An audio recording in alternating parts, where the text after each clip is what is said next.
What's going on, everyone? It's Bob with Cinephellas, and this is my interview with Adam Cooper. Adam wrote, directed an adaptation of a book called Book of Mirrors and made it into a movie starring Russell Crowe and Karen Gillan called Sleeping Dogs. It comes out March 22nd.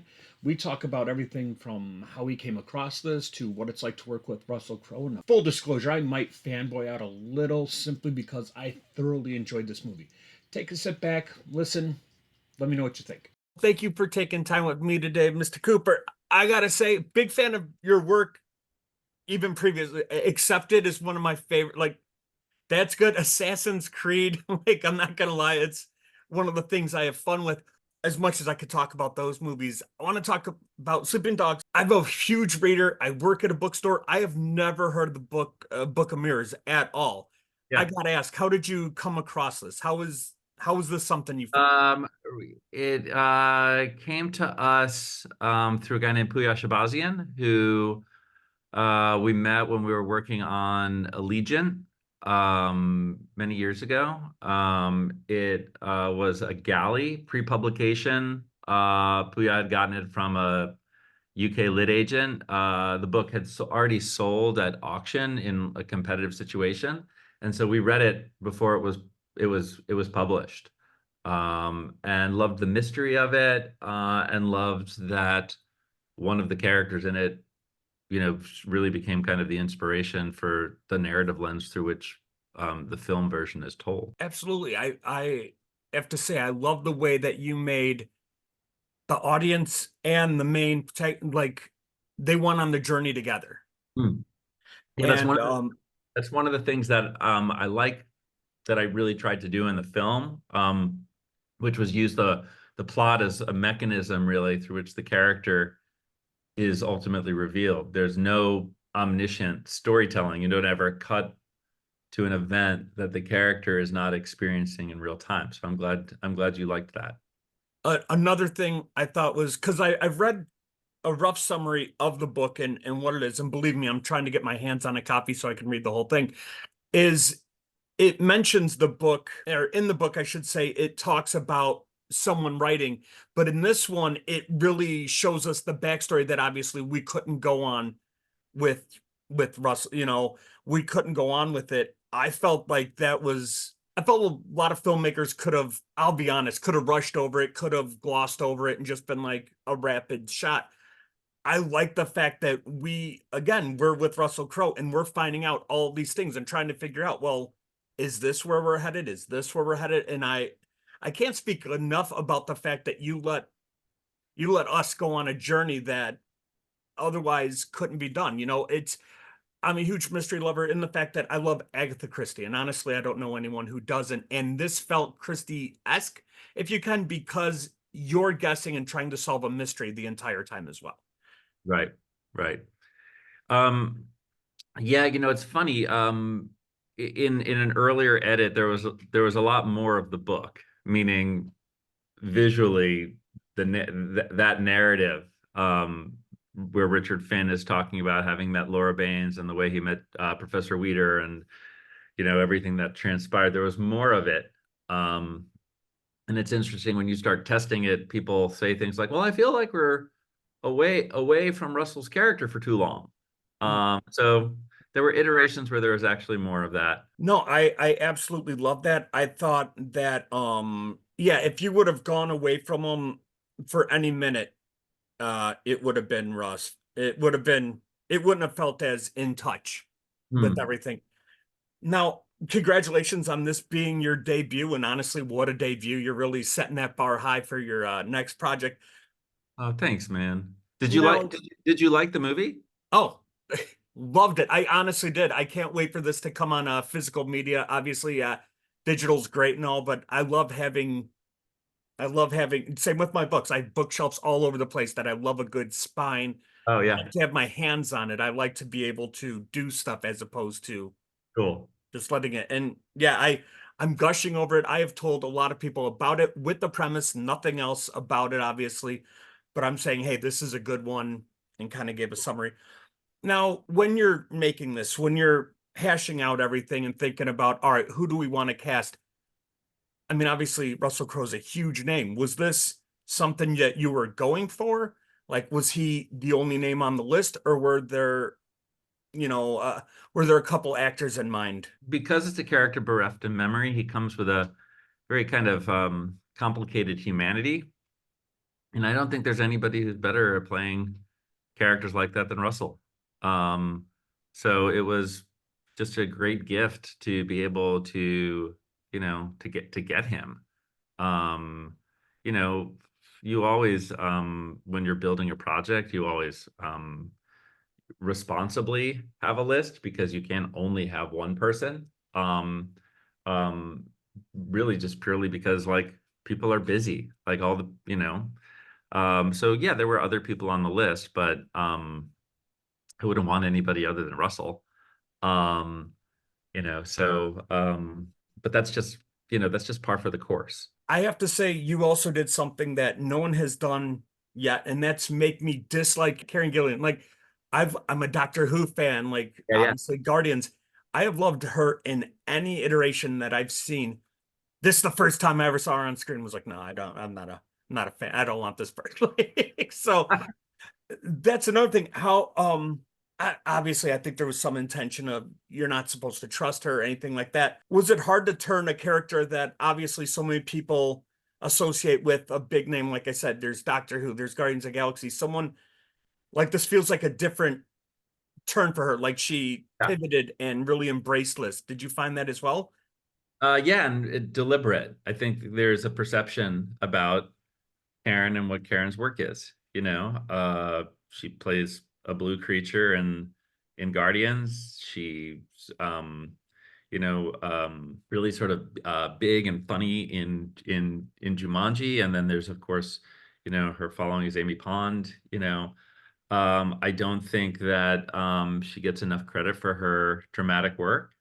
Um, and so it was deliberate in sort of casting a little bit against perception.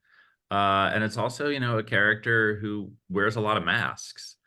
Um, and you're not sure which one is the real one. She's awesome. Totally awesome. Yeah, like I said, it made me not want to see her on screen, but also dying for her next appearance. So I know where, like I said, there's different lights throughout the whole thing.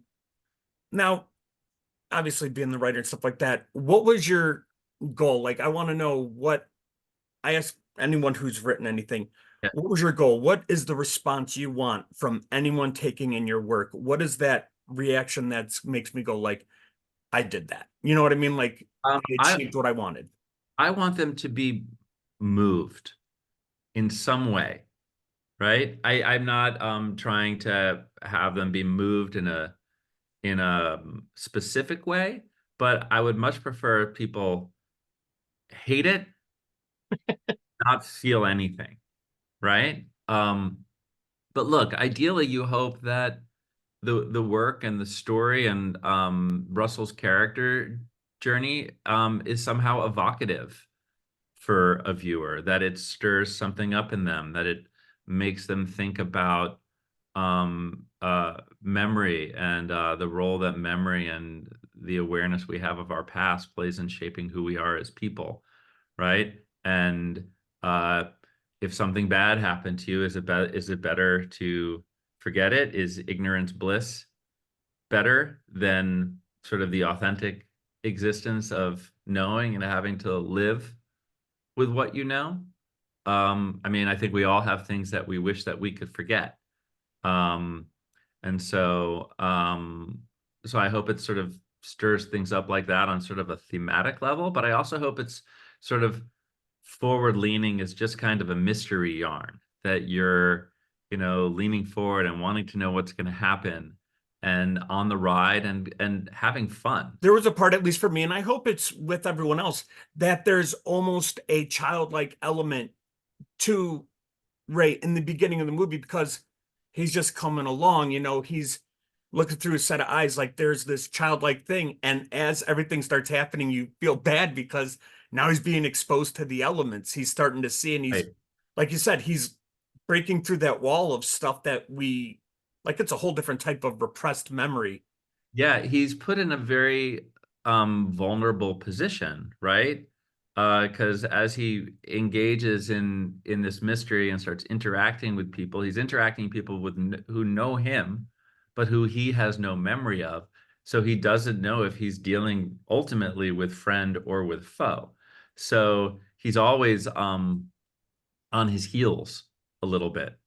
You know, he's very much a character in crisis, which is something I like. The amount of almost shame or reluctancy to talk about his illness. I Mhm. mean, we're in a place in the world where anything kind of with a label on it, there's a stigma attached, and Alzheimer's is no different. And so the fact that he's nervous to admit that, whether it be out of vulnerability or, like I said, some sort of shame, really came off that whenever he was interacting with someone new. Yeah, that's all Russell's doing. I mean, the words were the words, but how you are experiencing it were all in the choices that Russell was making. You know, there's a subtlety, I think, to his performance that's really forward leaning. It's really, really captivating. Some of the movies he chooses are really good, and he's picked roles. I mean, God and Thunder, like the last Thor movie. I mean, he was, he played a role, but like this one really brought that character, that acting that he's so good at. I've only known him from Sons of Anarchy. He's a good actor, he's gritty. I like it. Obviously a great choice for this. What jumped out at you about him as this character? Um, well, I think that Tommy, you know, he's from the mean streets of Scotland. I think there's a what we would here in America would call a blue collar authenticity to him. There, they would probably call it like a working class authenticity to him. That's what I found really appealing. Like, Tommy's just as real as it gets.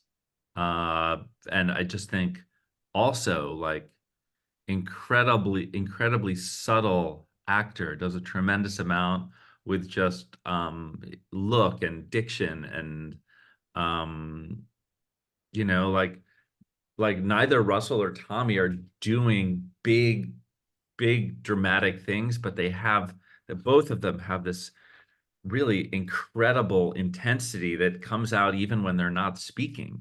But you know, Tommy and Russell have very long history because they were in Gladiator together. Um, Mhm. Yeah, I Tommy, forgot all about that.